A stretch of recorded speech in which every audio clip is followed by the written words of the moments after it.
Salam sukacita. Seringkali kita merasa bahwa kita otomatis diundang dalam pestanya Tuhan. Tetapi kita tahu dalam kehidupan sehari-hari kita tidak pernah diundang karena saudara status atau karena kita saudara mungkin kaya. Tetapi sebenarnya selalu kita diundang karena kenal. Saudara, boleh ada orang kaya dan sesama orang kaya, kalau mereka tidak kenal maka mereka tidak akan saling mengundang. Demikian juga saudara, biar mereka sangat miskin dan kemudian saudara mungkin sangat kaya, tapi kalau dia kenal maka pasti akan diundang. Persoalannya, apakah saudara kenal dengan Tuhan? Apakah saudara sangat kenal dan punya hubungan dekat dengan Raja segala raja? Kalau saudara sangat dekat dan saudara kenal, saudara punya hubungan, punya keintiman, saudara bahkan menjadi orang-orang yang menemani, tahu kesukaan, pasti saudara dan saya akan diundang. Mari kita baca ayatnya di dalam Hosea 4 ayat 6. Umatku binasa karena tidak mengenal Allah. Karena engkaulah yang menolak pengenalan itu, maka aku menolak engkau menjadi imamku. Dan karena engkau melupakan pengajaran Allahmu, maka aku juga akan melupakan anak-anakmu. Saudara, yang pertama ada ayat yang sangat keras. Dikatakan engkau akan binasa. Umatku binasa karena tidak mengenal Allah. Saudara, kebinasaan adalah sesuatu yang lebih parah dari kematian. Orang bisa mati tetapi masuk surga, maka Alkitab menyebutnya sebagai kematian.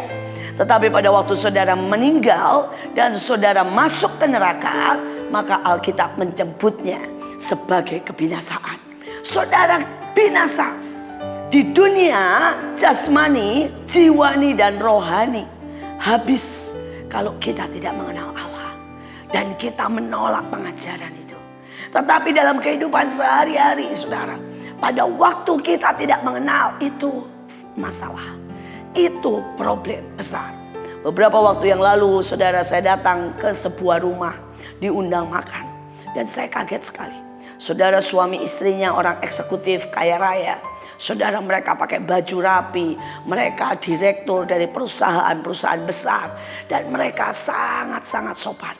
Tapi pada waktu saya berkenalan dengan anaknya, saya lihat anaknya, saudara, maaf kata, pakai baju celana pendek, kaos robek-robek, celananya pun robek. Dan saya tahu saudara, ada masalah, something wrong. Saudara, dengan rambut yang tidak tertata rapi. Saya tahu ini bukan sekedar model, tapi ini adalah pemberontakan. Ini adalah kemarahan. Ini adalah sesuatu di mana keluarga ini tidak saling kenal. Hari itu saya datangi anaknya dan saya berkata, "Hei, kerja di mana?" Dia bilang, "Enggak." Saudara, saya tanya, "Sekolah di mana?" Udah enggak. Jawabnya cuma sepotong-sepotong. Anak zaman sekarang banyak sekali yang seperti itu. Biasanya saudara, itu menunjukkan tidak ada hubungan dengan orang tuanya.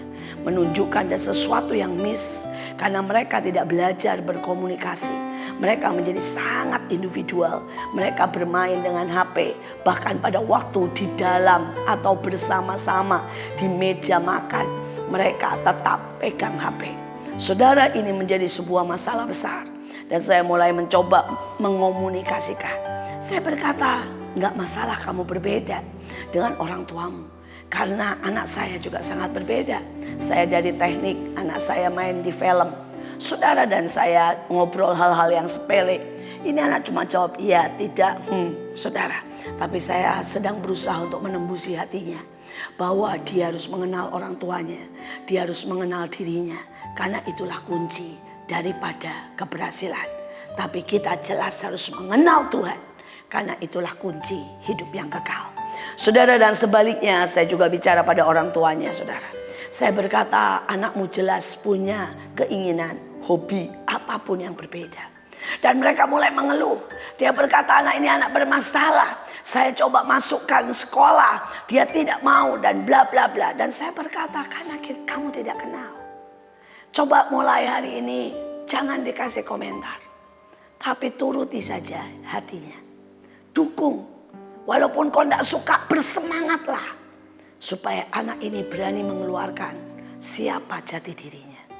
Saudara, dan saya tidak mendengar berita tentang anak ini lagi. Keluarga ini lagi. 6 bulan kemudian. Tiba-tiba pada waktu saya bertemu dengan keluarganya tanpa saya tahu, keluarganya bersukacita. Keluarganya berkata, "Bu, anak kami berubah. Anak kami mau ke gereja. Anak kami sekarang sudah punya usaha. Anak kami sekarang bahkan kerja keras. Anak saya sekarang sangat-sangat ajaib." Saya bertanya, apa yang terjadi? Hari itu kami mencoba merubah semuanya. Kami berkata, "Maafkan karena papa mama gak kenal kamu. Gak kenal hobimu, gak kenal hatimu." Dan kemudian dia mulai bertanya, "Apa yang kamu pengen?" Dia berkata, "Saya mau sekolah masak." Saya sebenarnya kaget karena anak laki sekolah masak. Tapi saya ingat pesan ibu, "Ayo semangat." Jadi saya bilang, "Amin, semangat." Saya bilang, "Wah, itu luar biasa." Dan saya berkata, "Mau sekolah di mana? Papa mama dukung." Setelah 3 bulan, dia mengambil kursus dan dia mulai memberanikan membuka kafe. Hanya kafe kecil di depan rumahnya. Ternyata itu membuat sesuatu yang berhasil. Dan membuat anak-anak muda berkumpul dan berdatangan. Tiba-tiba anak ini berubah menjadi seorang yang bertanggung jawab. Seorang yang mencintai Tuhan. Dan tiba-tiba saudara, keluarga ini disatukan kembali. Hanya karena orang tuanya tidak mengenal hati anaknya. Hampir saja anak ini kehilangan semuanya. Kehilangan masa depan, kehilangan hubungan, kehilangan saudara kemauan untuk bekerja. Ini hanyalah sebuah contoh. Tapi bagaimana kalau kita tidak mengenal Tuhan? Bayangkan kalau saudara dan saya tidak mengenal Tuhan. Dan saudara berpikir kalau kita bekerja dan bekerja menghasilkan uang dan Tuhan suka. Dan ternyata pada waktu kita ada di hadapan tata putih, Tuhan berkata, "Enyah dari hadapanku pembuat kejahatan." Mungkin saudara berpikir bahwa Tuhan suka kalau kita bangun gereja besar. Dan ternyata Tuhan berkata, "Siapa yang suruh bangun gereja? Bukankah aku lebih mau untuk engkau turun ke jalan-jalan?" Saudara, seberapa kita mengenal selera Tuhan? Itu sama seperti kalau saudara mengundang saya. Dan kemudian saudara menyajikan durian yang terbaik. Walaupun itu mahal, tetap itu tidak berkenan di hati saya. Karena bau durian saja saya sudah tidak suka. Sekali lagi pengenalan akan Tuhan sangatlah penting.